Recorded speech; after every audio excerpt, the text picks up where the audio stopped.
안녕하세요. 오늘도 사연살롱을 찾아주셔서 감사합니다. 저는 작년 이맘때 이혼을 했어요. 어떻게든 이혼만큼은 피해보려고 노력했지만 그게 제 마음처럼 안 되더라고요. 사실 저는 이혼 가정에서 자랐어요. 그런 탓에 이혼에 대해 부정적인 생각을 가지고 있어요. 단란한 가정에서 자란 친구들은 모르고 자랐을 일들을 저는 수없이 겪으며 살아야 했거든요. 세상이 만만치 않다는 걸 너무 일찍 알아버렸으니까요. 그래서 내가 겪은 고통을 내 자식한테만큼은 물려주고 싶지 않았어요. 그래서 남편과 사는 18년 동안 더럽고 치사한 꼴을 수없이 당하면서도 참고 버텼는데 결국엔 이렇게 됐네요. 나 하나 당하고 사는 건 참을 수 있어요. 그런데 내 엄마한테까지 못되게 구는 건 도저히 못 참겠더라고요. 제가 이렇게 엄마 일에 발끈하는 데는 이유가 있어요. 저희 엄마는 저한테 있어서 정말 특별한 분이기 때문이에요. 친자식도 아닌 저를 맡아서 키우시느라 결혼도 미룬 채 살아오신 분이거든요. 그럼 지금부터 배은망덕한 남편놈한테 통쾌한 복수를 날린 제 사연을 전해드릴게요. 저는 아빠 얼굴을 모른 채 자랐어요. 아빠 얼굴을 익히기도 전에 저희 부모님이 이혼을 하셨거든요. 엄마가 저를 임신하고 출산을 하는 사이 아빠는 저희 엄마보다 6살이나 어린 여자와 만남을 가졌고 제가 돌이 되던 무렵 이혼을 요구하셨어요. 출산과 육아로 몸이 많이 망가진 엄마를 보고 더 이상 여자로 보이지 않는다고 하면서 헤어지자고 하더래요. 남의 자식을 낳은 것도 아니고 자기 자식을 낳느라 몸이 많이 부른 건데 어쩌면 이럴 수가 있는 건지. 그런데 더 웃긴 건 뭔지 아세요? 저희 할머니 반응이었어요. 네가 관리를 못해서 내 아들 마음이 떠난 건데 누굴 탓하겠니? 그러게 평소에 관리 좀 하지. 왜 그렇게 네 몸을 엉망으로 만들었어? 지금 네 꼴을 보면 내가 남자라도 안고 잘 마음이 안 들겠다. 어머님, 그걸 지금 말이라고 하세요? 어머님 아들이 바람나서 어린 자식까지 버리고 젊은 여자랑 살겠다는데 어떻게 이런 상황에도 아들 편을 들 수가 있어요? 어머님도 여자잖아요. 어머님도 애 낳아보셨잖아요. 예, 나는 우리 명훈이 낳고도 50kg가 안 됐던 사람이야. 애 낳았다고 다 너처럼 퍼질 대로 퍼져 있는 줄 아니? 여자는 자고로 자기 자신을 가꿀 줄 알아야 되는 거야. 그래야 남편한테도 사랑받지. 지금 너처럼 몸이 그 모양 그 꼴인데 어떤 남자가 좋아하겠니? 아무튼 다 끝난 일 입 아프게 얘기할 거 없다. 마음 떠난 사람 붙잡겠다고 괜한 힘 빼지 말고 너도 네 살 길 찾아가. 그 엄마의 그 아들이라고 할머니와 아빠는 생각하는 게 똑같은 인간들이었어요. 저런 사람들이 자식을 낳고 부모가 된다는 게 정말 죄 짓는 것처럼 느껴질 정도로 정신이 온전치 않은 사람들이었죠. 그래도 어른이니 철없는 아들을 다그쳐서 정신 차리게 해줄 줄 알고 시어머니한테 남편의 외도 사실을 알렸던 엄마는 오히려 더 큰 상처만 입고 마음을 돌리게 되었어요. 그렇게 엄마는 아빠와 이혼을 하고 저와 둘이 살게 되었어요. 당시 사회 분위기는 지금처럼 자식을 키우기로 한 사람이 양육비를 받을 수 있는 게 아니었어요. 오히려 남편한테 양육권과 친권을 뺏기지 않으려고 엄마는 많은 걸 포기한 채 아빠와 이혼을 감행해야 했어요. 뻔뻔한 아빠는 위자라도 제대로 주지 않으려고 뻔뻔하게 굴었어요. 자기 사촌형이 변호사라는 걸 강조하며 법적으로 따져도 엄마가 받을 수 있는 금액이 얼마 안 된다고 되려 큰 소리를 친 거예요. 부모님이 일찍 돌아가셔서 친정이 없던 엄마는 도움받을 곳도 없어서 친구인 혜숙이 이모한테 하소연을 할 뿐이었죠. 혜숙이 이모는 출판사에 다니는 분이었는데 엄마 얘기를 듣고는 회사 직원들한테 조언을 구했던가 봐요.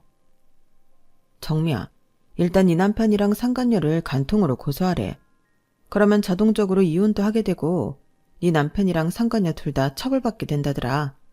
네 몫의 재산분할도 받을 수 있고 혹시 네 남편이 소송을 걸면 우리 사장님이 괜찮은 변호사도 소개시켜 주신다고 했으니까 쫄지 말고 당당하게 맞서.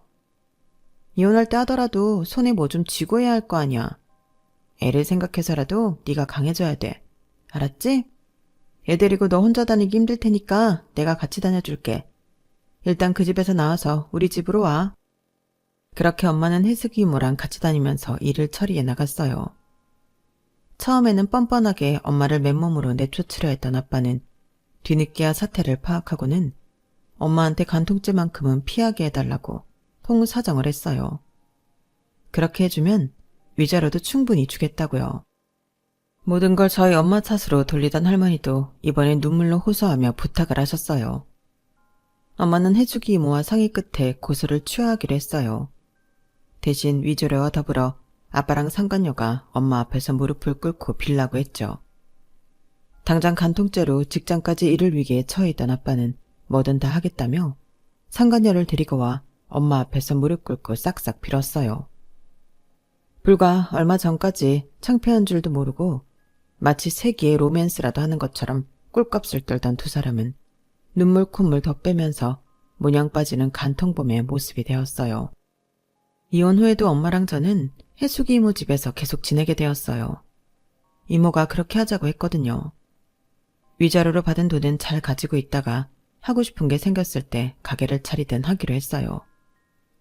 그렇다고는 해도 숨만 쉬어도 돈이 들어가는 세상에 어떻게 가진 돈만 쓰면서 살 수 있겠어요. 결국 몇 개월 안 돼서 엄마는 김밥집을 차리기로 했어요.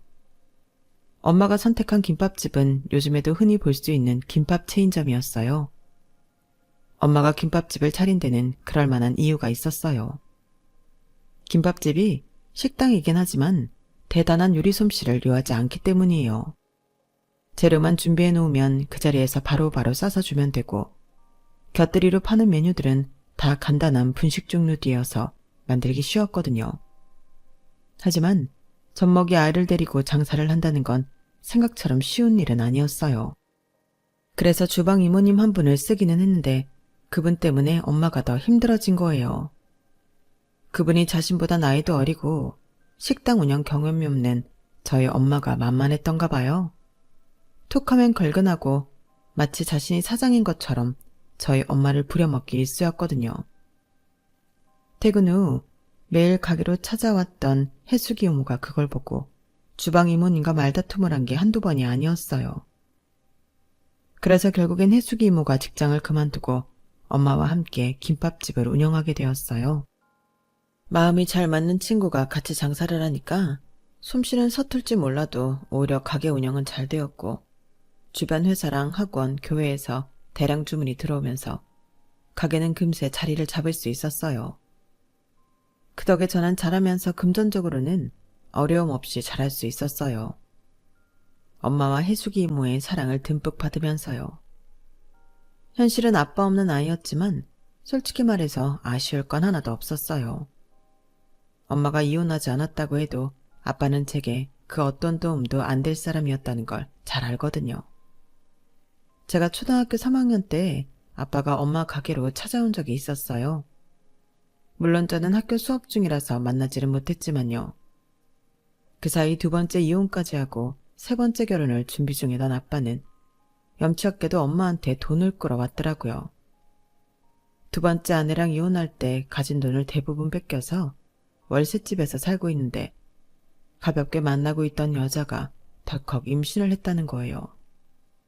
나이도 어린 여자라서 여자 쪽 부모 반대도 심한데 집도 절도 없다고 하면 자기를 얼마나 깔보겠냐면서 저희 엄마한테 전셋집 구할 돈 좀 해달라고 그랬다더군요.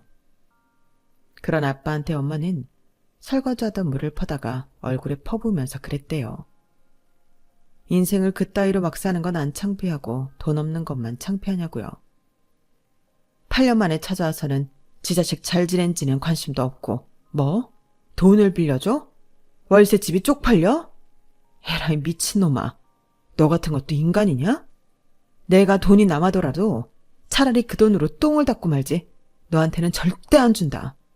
더 험한 꼴 당하기 싫으면 당장 내 가게에서 나가.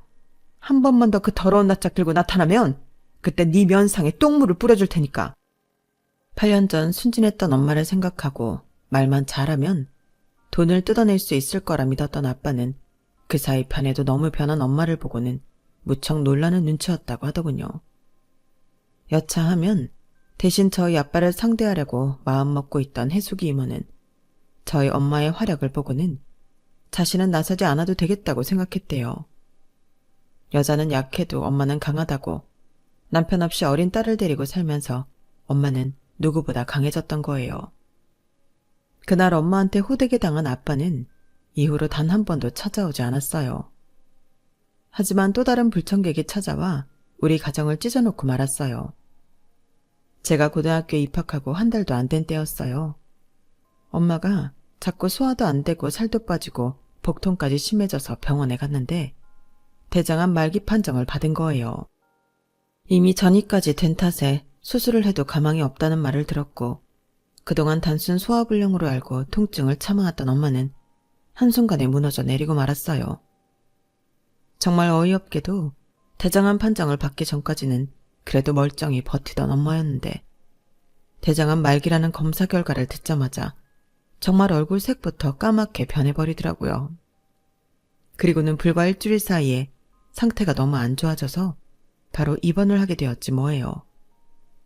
그동안 바위처럼 강해진 줄 알았던 엄마는 무너져 내린 건강만큼이나 정신적으로도 순식간에 무너지고 말았어요. 혜수가, 나 죽기 싫어. 우리 지훈이 대학 가는 것도 보고 결혼해서 애 낳는 것도 다 보고 싶어. 지훈이 대학 가면 우리 다 같이 유럽 여행도 가자고 그랬잖아. 영화 사운드 오브 뮤직에 나왔던 오스트리아도 가고 로마의 휴일에 나왔던 트레비 분수도 가보자고 했잖아. 그런데 내가 왜 죽어야 돼? 싫어. 나 절대 못 죽어. 누구 좋아하라고 내가 죽어. 혜수가, 가게 팔아서라도 나 좀 살려줘.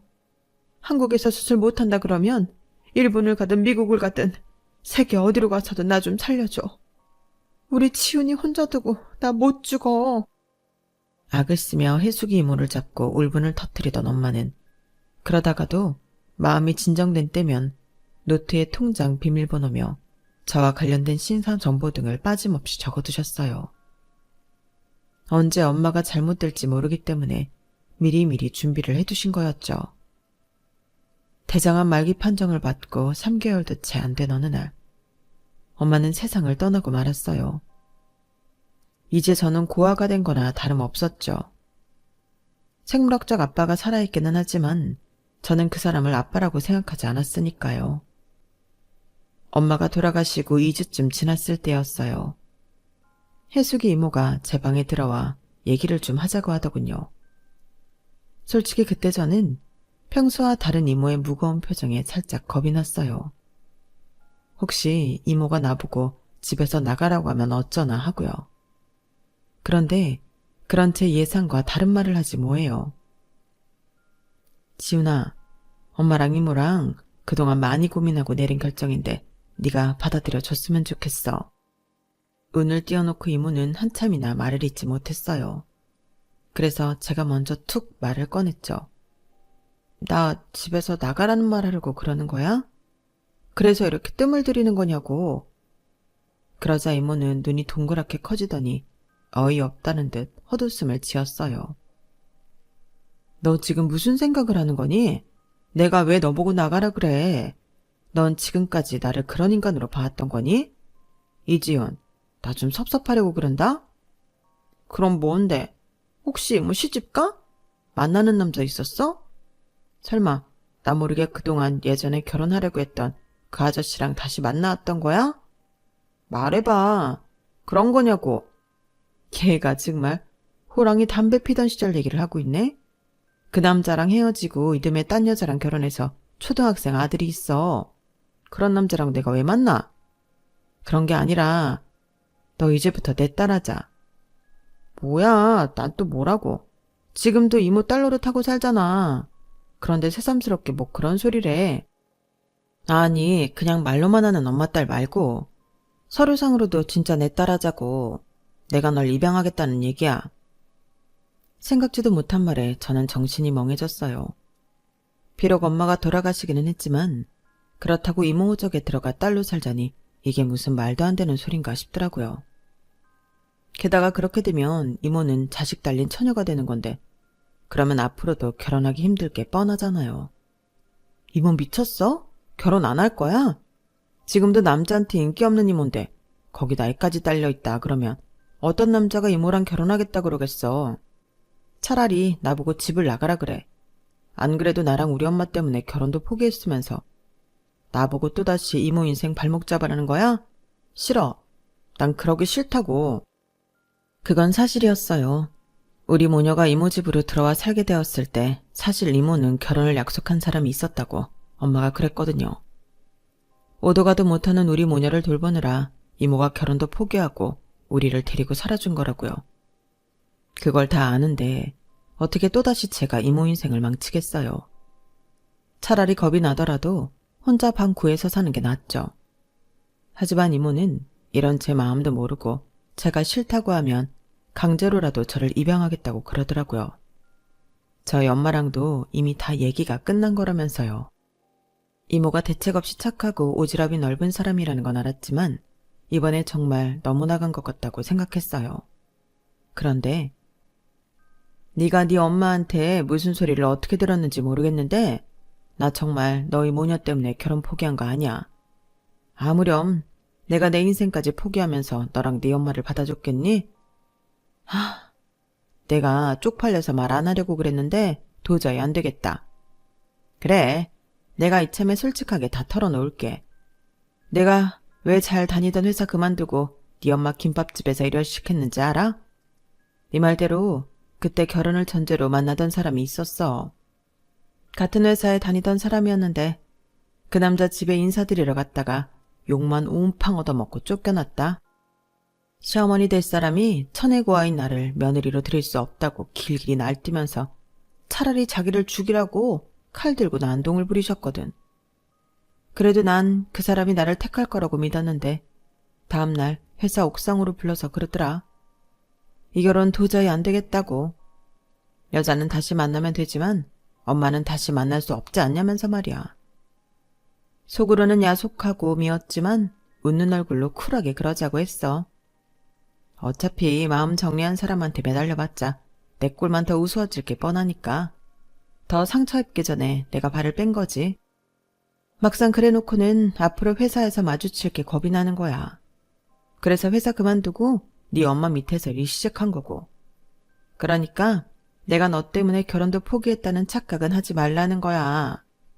난 너 때문이 아니라 고아인 내 처지 때문에 버림받은 거라고. 그래서 내가 당한 수모를 절대 너한테 물려주기 싫어. 내가 널 입양하려는 건 내 친구 정미자리를 뺏겠다는 게 아니라 내 친구를 위해서 친구 딸을 지키려는 거라고. 그러니까 내가 너 입양하게 해줘. 엄마 대접해달라고 안 할게. 호칭도 지금처럼 이모라고 불러도 돼. 대신 네가 결혼을 하게 될 땐 철저하게 네 남편한테도 시부모한테도 날 엄마라고 소개해줘, 지훈아. 그래줄 수 있지? 혜숙이 이모는 제 손을 꼭 잡고는 눈물이 그렁하게 맺힌 눈으로 저를 지그시 바라보셨어요. 세상 무엇보다 따뜻한 그 눈빛에 저는 마음을 돌리게 되었고 그렇게 혜숙이 이모는 하루아침에 저희 두 번째 엄마가 되었어요. 호적 정리가 끝나고 얼마 뒤 우리는 이사를 했어요. 아무래도 살던 동네에서는 저와 이모 사이를 다들 알고 있기 때문에 말이 나오기 십상이라 아무래도 우리를 모르는 곳에서 새로 시작하기로 했거든요. 이사를 간 이후로는 철저히 이모를 엄마로 부르며 지냈어요. 새로 사귄 친구들 역시 이모를 제 친엄마라 알게 되었고요. 어떻게 보면 이것도 신분 세탁이라고 할 수 있겠네요. 이모와 저는 우리 관계를 들키지 않으려고 필사적으로 노력했고 새로 이사온 동네에서 다시 차린 김밥집이 자리를 잡기까지 이모가 정말 고생을 많이 했어요.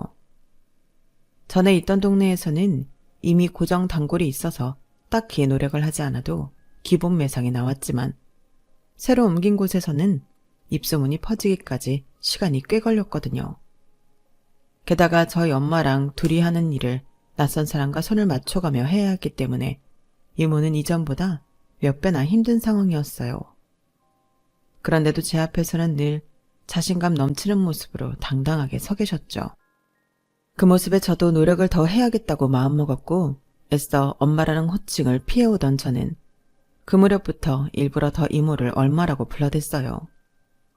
나를 낳아준 엄마가 세상을 떠나고 남겨진 우리 두 사람은 그렇게 서로를 의지하며 하루하루 버텨나갔고, 그러다 보니 어느 순간부터는 자연스럽게 모녀지간으로 변하게 되더라고요. 그러다 대학을 다니면서 같은 과 선배랑 CC가 됐고, 졸업을 앞두고 결혼 이야기가 나오기 시작했어요. 이모는 아무한테도 진짜 우리 사이를 말하지 말라고 하셨지만 결혼까지 생각하는 사이에 굳이 숨길 필요가 있을까 싶어서 그냥 말을 해버렸어요. 그랬더니 그 순간에는 오히려 저를 위로하고 걱정했던 선배가 이후부터 연락도 뜸하고 제가 전화를 해도 피하는 것 같더니 한 달 가까이 지난 어느 날 전화로 헤어지자고 그러더라고요. 아무래도 자기 부모님이 반대할 것 같다면서요. 그 말을 듣는데 일전에 이모가 했던 얘기가 불현듯 떠올랐어요. 고아라는 이유로 결혼을 반대했던 이모 남자친구의 어머님 얘기였죠. 이모도 이런 기분이었을까 생각을 하니까 더 화가 나더라고요. 하나같이 인간들이 다 왜 이런가 싶어서요. 생각 같아서는 속에 있는 말을 남자친구한테 다 쏟아붓고 싶었어요. 니들이 우리랑 다른 게 뭔데? 운 좋게 부모가 오래 살아계신 거? 그게 니들이 잘해서 그런 거냐? 단지 운이 좋았을 뿐이지. 누군 부모를 일찍 잃고 싶어서 이러냐고. 하지만 목구멍까지 올라온 그 말은 결국 밖으로 나오지 못했어요. 그래봤자 나만 손해라는 생각이 들었거든요. 그래서 이모가 그랬던 것처럼 당당하고 쿨하게 헤어지자고 했어요. 그래놓고는 전화를 끊자마자 화장실로 달려가 소리 죽여 울었어요. 그 와중에도 아직 점심시간이 끝나지 않아서 다행이라는 생각이 들더군요. 하지만 금방 그칠 수 있을 것 같았던 눈물은 오히려 오열에 가깝게 심해졌고, 결국 그날 저는 반차를 내고 일찍 퇴근을 하게 되었어요.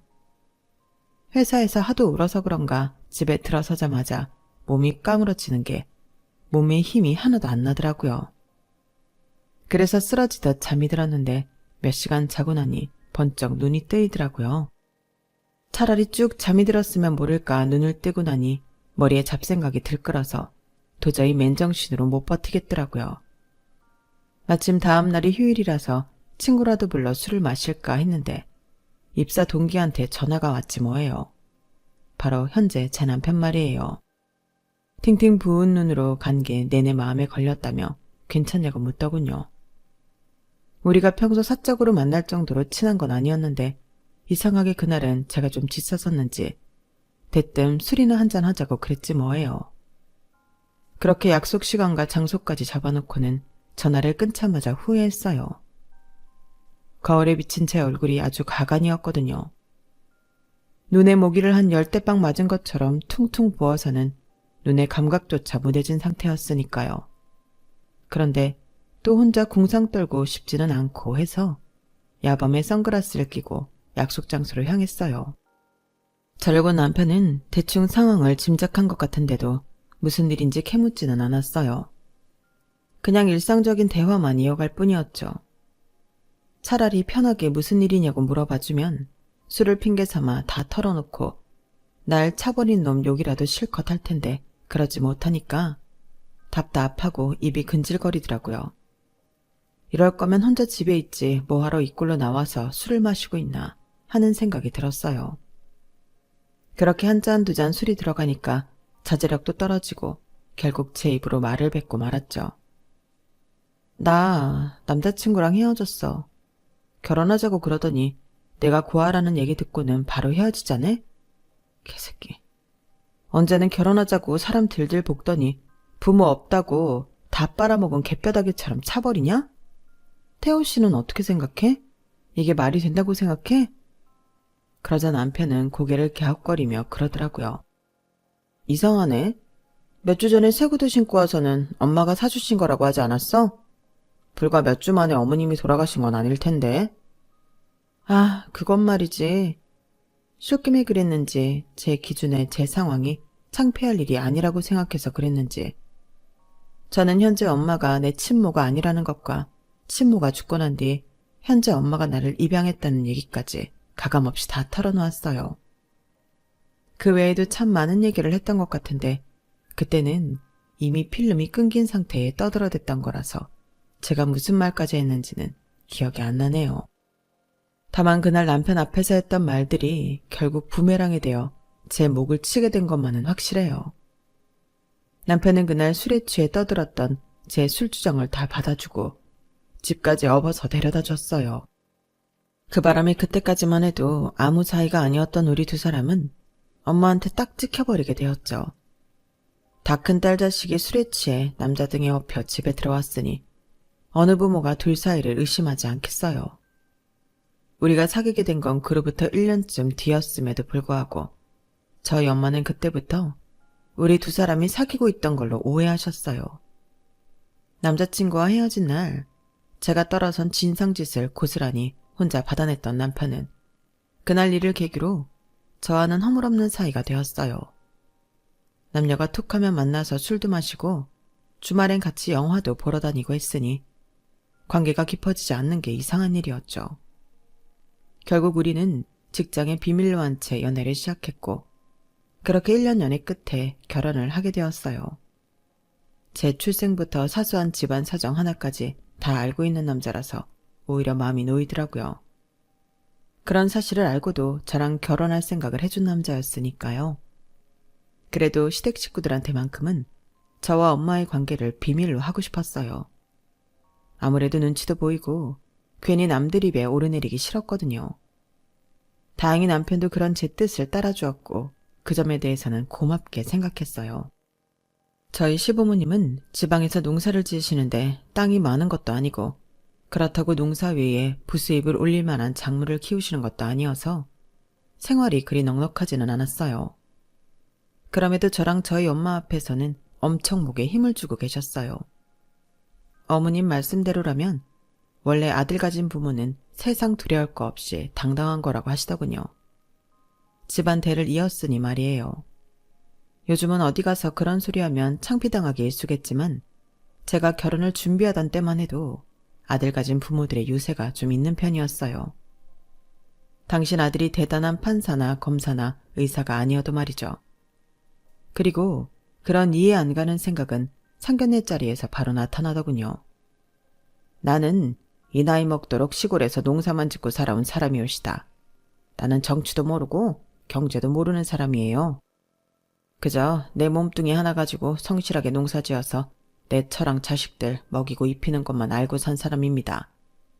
그래도 내가 이렇게 사돈들 분 앞에서 당당하게 고개를 들 수 있는 건 비록 내 손에는 흙 묻혀가며 힘들게 살았어도 내 아들만큼은 서울에 있는 대학까지 보냈다는 자부심이 있기 때문이에요.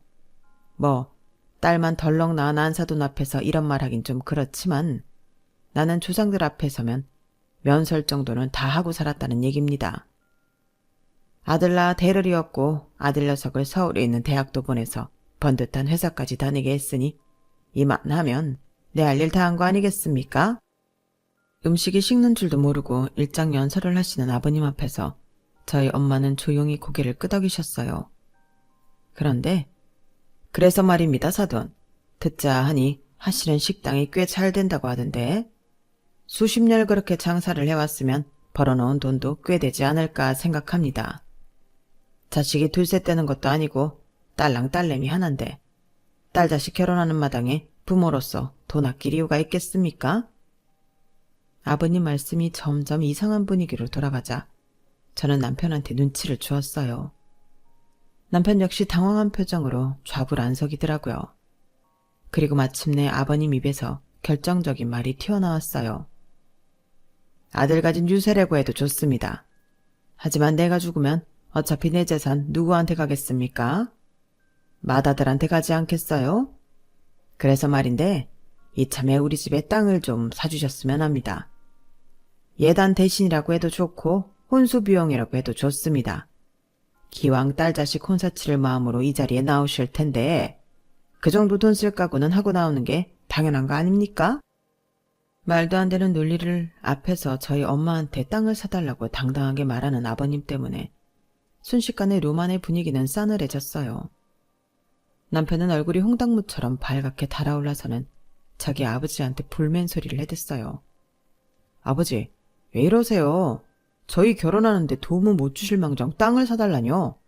그걸 왜 장모님이 사주셔야 되냐고요. 장모님, 방금 들으신 얘기는 못 들으신 걸로 해주세요. 저희 아버지께서 실언하신 겁니다. 얘는 네 아버지가 못할 말했니? 원래 시골에서는 여자가 시집 올 때 논도 사오고 밭도 사오고 그러는 거야. 서울에 산다고 아무것도 안 해오겠다고 하면 안 되지. 안 그래요, 안사돈? 남편 말로는 시부모님 사이가 그리 좋지 않다고 했는데 이럴 땐 부부가 꿍짝이 잘 맞는 모양이더군요. 솔직히 결혼하면서 시댁에서는 아무것도 안 해주셨어요. 저희가 집을 구할 때 전세보증금이 부족해서 남편이 연락을 드렸더니 먹고 죽을 돈도 없다시며 단칼에 자르셨거든요. 결국 저희 엄마가 5천만 원을 보태주셔서 집을 구할 수 있었는데 땅까지 사달라고 하시니까 정말 짜증이 치밀어 오르더라고요. 상견례자리만 아니었다면 한마디 했을 텐데 괜히 제가 말을 꺼냈다가 시부모님한테 저희 엄마가 싫은 소리 듣게 될 것 같아서 참느라 혼이 났습니다. 상견례를 마치고 집에 돌아가면서 엄마한테 그랬어요. 엄마, 아까 아버님이 하실 말씀이죠. 내가 그이한테 말해서 없던 일로 할 테니까 신경 쓰지 말라고. 진짜 웃기네. 자식 결혼하는데 아무것도 안 해주시면서 되려 땅을 사달라는 말이 나와? 아니, 왜 자기들 땅 사는 걸 엄마한테 떠넘겨? 아들 가진 게 뭐가 그리 대단한 거라고. 솔직히 대학도 그이보다 내가 더 좋은 대학 나왔고 승진도 내가 먼저 해서 월급도 내가 훨씬 많은데 왜 당신 아들만 잘난 줄 아느냔 말이야. 엄마, 그냥 이거랑 확 물어버릴까? 괜히 엄마한테 미안한 마음에 속이 없는 말을 꺼내 투덜거렸어요. 그런 저를 보며 엄마는 엄마가 알아서 할 테니 저야말로 신경 쓰지 말고 결혼 준비나 잘 하라고 하시더라고요.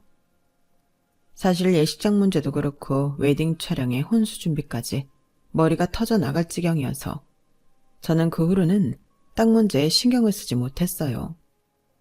식을 올리고 신혼여행에서 돌아온 후에야 아버님이 기어이 저희 엄마한테서 땅을 뜯어냈다는 걸 알게 되었죠. 그 일로 신혼 초부터 남편과 말다툼이 잦았고 이후로도 툭하면 시부모님이 염치 없는 요구들을 하시는 통에 남편과 얼굴 붉히는 일이 자주 있었어요. 시댁 문제만 아니라면 남편이랑 다툴 일이 없는데 말이에요. 그래서 퇴근길에 엄마 가게에 들러 하소연을 했더니 엄마가 그러시네요. 결혼해서 사는 사람들 치고 그런 문제 하나 안 가지고 사는 사람이 어디 있겠냐고요. 그래도 도박에 빠져서 집안 들어먹는 시부모 아닌 게 어디냐고요. 적어도 땅은 나중에 저희가 되돌려받을 수라도 있으니 보험 들어놨다 생각하라나요? 남편과 18년 가까이 결혼 생활을 해오면서 시댁 때문에 엄마가 피해를 본 게 한두 번이 아니었어요. 말로는 다 같이 가족여행을 가자고 하셔서 막상 나서면 계산서는 늘 저희 엄마 손이 쥐어주시고 두 분은 쏙 빠져나가기 일쑤였고 심지어 아버님 환갑이랑 칠순 때는 저희 엄마한테 직접 전화하셔서 선물까지 지정해서는 사달라고 조르기까지 하셨어요. 그런 식으로 땅에 농기구, 그 밖에 마사지 기계까지 제가 알게 모르게 저희 엄마 등골을 빼먹어댔고 이런 일이 있을 때마다 저는 남편과 사니 못 사니 부부싸움을 벌였어요. 그러다 저희 엄마 칠순이 되었어요. 시아버지 칠순 때 아버님이 저희 엄마한테 안마의자를 뺐다시피 선물로 받아가신 적이 있어서 남편이랑 싸웠는데 그때 남편이 그랬거든요. 장모님 칠순 때는 자기가 호텔에서 칠순잔치를 성대하게 치러주겠다고요. 그런데 제가 남편을 모르나요? 말은 그저 말일 뿐이고 기껏해야 용돈 조금 쥐어드리고 끝낼 위인이라는 걸요. 그래서 딱히 남편한테 말 않고 봉투에 엄마 용돈으로 50만 원을 담아서 드렸어요. 엄마, 그이가 칠순잔치 해드린다고 했던 약속 못 지켜서 미안해. 약속하지만 이걸로 엄마 봄 자켓 하나 사요. 나 내년에 퇴직하고 퇴직금 받으면 그땐 해외여행 시켜드릴게. 엄마한테 받은 걸 생각하면 50만 원이 든 돈 봉투가 그렇게 초라하게 느껴질 수가 없었어요. 그런데 이런 마음도 모르고 남편이란 인간이 뭐라는 줄 아세요? 뭐? 50만 원? 아니 장모님이 돈 쓸 데가 어디 있다고 그렇게나 많이 들여. 솔직히 장모님이 한 달에 가게에서 벌어들이는 돈이 얼만데 누가 누구한테 돈을 주느냐고. 돈은 우리가 장모님한테 받아도 시원찮을 판에. 됐고 당장 가서 그 돈 돌려받아와. 다 받아오긴 그러니까 돈 10만 원 지어드리고 나머진 받아오라고. 도인네 돈 쓸 데가 어딨냐? 10만 원도 많다 많아. 이딴 개소리를 하길래 빽 소리를 질러버렸어요. 그리고는 다 끝난 줄 알았는데 며칠 뒤 퇴근길에 엄마 가게에 갔더니 주방 이모님이 그러시는 거예요. 예, 지훈아, 네 남편 어쩜 그렇게 염치가 없니? 세상에 장모 칠순에 현금 50만 원 준 거 아깝다고 그걸 돌려받으러 왔더라. 내 참 기가 막혀서. 네? 아니 이 인간이 미쳤나? 그래서 정말 그 돈을 받아갔어요? 그래도 지도 양심은 있는지 10만 원은 두고 가더라. 예, 내가 이런 말 할 처지는 아니지만 너희 시부모도 그렇고 네 남편도 그렇고 정말 너무들 한다. 이건 사돈이 아니라 아주 돈 뜯어먹는 귀신들이야. 툭하면 전화해서 땅 사달라, 농기계가 망가졌다, 바꿔달라. 돈 뜯어갈 생각뿐이고 사위라고 하나 있는 건 염치는 어디다 팔아먹었는지 장모를 호구로 알질 않나. 옆에서 보는 내가 다 열받아서 못 사겠다고. 그날 집으로 돌아온 저는 남편과 대판 싸웠어요. 그렇게 말다툼을 하다 보니 자연스레 그동안 시부모님이 저희 엄마한테 뜯어간 땅과 농기구, 그 밖에 전자제품 얘기까지 흘러나왔고 그 바람에 싸움이 커져서 거의 한 달 가까이 냉전이 이어졌어요. 속으로 퇴직금 받으면 한 푼도 안 주고 싹 다 내가 써버리겠다고 이를 박박 갈았죠. 그렇게 몇 달이 지나고 시어머님 생신이 되었어요. 생신 당일은 평일이라서 못 찾아뵙고 그 주 주말에 남편과 딸아이와 함께 시댁으로 향했어요. 내년에는 딸아이가 고2에 올라가서 시댁에 자주 못 와보게 될 것 같아서 이번엔 하룻밤 자고 가려고 작정을 하고 내려왔어요. 저는 서울에서 미리 장바온 재료를 가지고 주방에 들어가 갈비찜도 하고 전도 부치고 잡채도 하느라 정신이 없었어요. 그런데 딸아이가 주방으로 쏙 들어와 그러지 뭐예요. 아빠 진짜 웃긴다. 외할머니 칠순 때는 엄마가 드린 돈도 뺏어오더니 할머니 생신이라고 용돈으로 100만 원이나 드리는 거 있지? 와, 엄마는 왜 아빠 같은 남자랑 결혼해서 이러고 살아? 나는 나중에 아빠 같은 남자는 절대로 안 만날 거야. 그 말을 듣는데 순간 눈이 뒤집히는 줄 알았어요. 어찌나 화가 나던지 들고 있던 뒤집개를 집어 던지고 싶은 심정이었죠. 그래서 그날 밤 남편을 데리고 차로 왔어요. 집에서 싸우면 시부모님도 있고 딸아이도 걱정할 것 같아서 드라이브를 핑계로 남편과 마을 밖으로 나갔어요. 그리곤 딸아이한테 들었던 내용으로 남편한테 따져 물었죠. 그랬더니 남편이 심드렁한 표정으로 이러는 거 있죠. 고작 그 얘기하려고 피곤한 사람 불러서 여기까지 나오게 한 거야? 당신 정말 정신이 있는 거니 없는 거니? 그래, 내가 우리 엄마한테 100만 원 드렸다. 그게 뭐가 어때서? 뭐? 아니 오늘이 환갑이야? 아니면 칠순이야. 그냥 매년 돌아오는 생일일 뿐이잖아. 그런데 100만 원이나 드리는 게 말이 돼? 우리 엄마 칠순 때 당신이 어떻게 했어? 내가 드린 50만 원도 많다고 40만 원 돌려받아 왔잖아. 다른 생일도 아니고 칠순인데도. 그래놓곤 자기 엄마 생일엔 100만 원이나 드리는 게 별거 아닌 일이라고? 당신 부모는 중요하고 내 부모는 안 중요하니? 어떻게 사람이 이럴 수가 있냐고. 그러자 남편이 콧방귀를 끼며 그러더군요. 니네 엄마는 가짜 엄마잖아. 내 엄마는 날 낳아준 진짜 엄마고. 그런데 어떻게 똑같이 돼? 넌 오리지널이랑 이미테이션을 똑같이 취급하는 거 봤냐? 그 말을 듣는 순간 심장이 덜컥 내려앉는 기분이었어요. 그러니까 이 인간은 지금까지 내 엄마를 장모가 아닌 가짜 장모로 취급하며 살아왔다는 거잖아요. 받아먹을 땐 입안에 혀처럼 굴며 내 엄마 지갑을 탈탈 털어가더니 대접을 해야 되는 순간이 오자 이런 식으로 차별한다는 사실에 화가 나는 걸 넘어서 허탈했어요. 이런 걸 남편이라고 믿고 살았다는 게 믿어지지가 않아서요. 연애까지 포함하면 근 20년을 함께 지내오면서 그날처럼 남편이 낯설게 느껴지는 건 처음이었어요. 너무 실망해서 그런가 화를 낼 생각도 안 들더라고요. 대신 이 남자와 이어져 있던 가느다란 끈을 일순 뚝 잘라버릴 용기가 생겼어요. 그렇게 말도 많고 탈도 많던 시댁 나들이를 마치고 집으로 돌아온 저는 조용히 이혼 준비를 시작했어요. 딸아이한테는 알아듣게 잘 설명했고 딸도 결정에 찬성해 주었어요.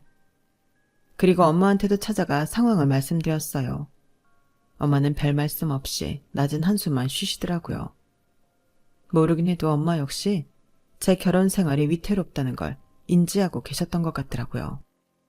그리고 이혼 전에 해치워야 할 일이 있어서 한 달 정도 시간을 보내야 했어요. 그런데 아침 대바람부터 시댁에서 전화가 왔더라고요. 잠결에 전화를 받은 남편은 무슨 소리를 들었는지 벌떡 일어나 앉았어요. 그리고는 저를 깨우더군요. 여보, 이게 무슨 소리야?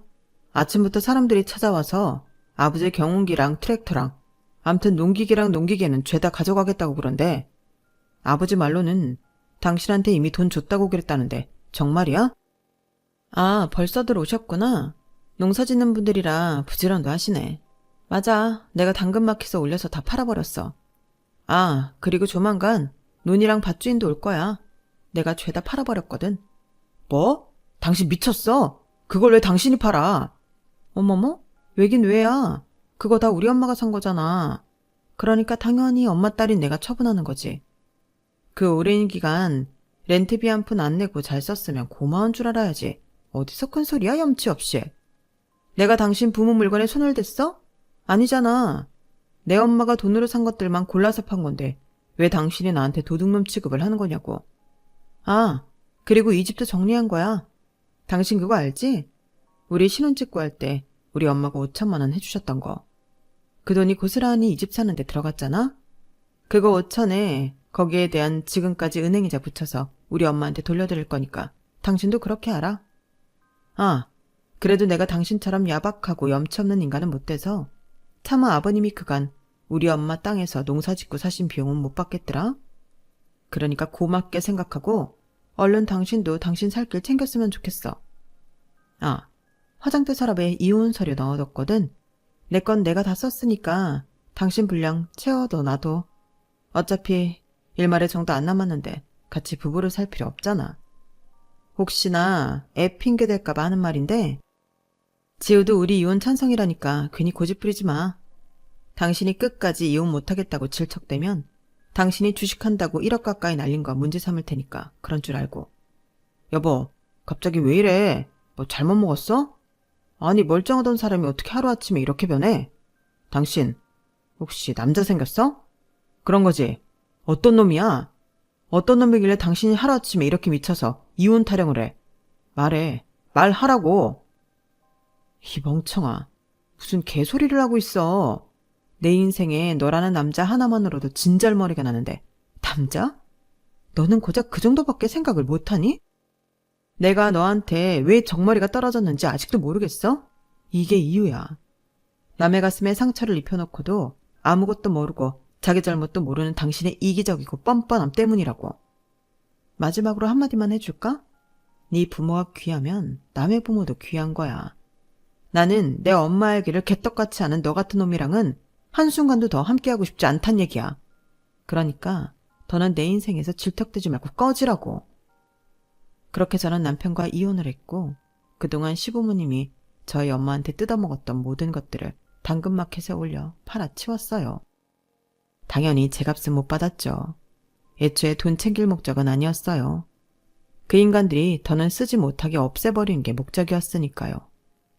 그리고 땅을 판 돈은 고스란히 엄마한테 가져다 드렸어요. 엄마는 그 돈은 우리 지우 대학 들어갈 때 등록금으로 쓰라고 되돌려 주시더라고요. 내년에 퇴직을 하기로 마음먹었던 저는 그 계획을 조금 앞당겨 이혼이 확정되자마자 바로 퇴사를 해버렸어요. 그리고는 딸과 함께 엄마 집으로 들어갔죠. 이혼한 지 1년이 지난 지금 저는 엄마 가게에서 2대째 김밥집 주인으로 살아가고 있어요. 엄마와 혜숙이 이모가 함께 김밥을 말아 팔며 모진 인생을 살아냈던 것처럼 앞으로 저도 굴곡진 인생을 살아가게 되겠지만 그래도 겁은 안 나요. 내 옆에는 나를 아껴주는 엄마와 내 결정을 지지해주는 멋진 딸이 있으니까요. 옆에 내 편이 있다는 것만큼 행복하고 든든한 건 없잖아요.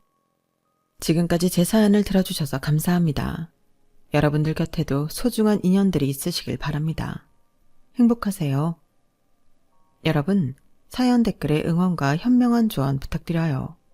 좋아요와 구독은 저에게 큰 힘이 됩니다. 오늘도 좋은 일 가득하세요.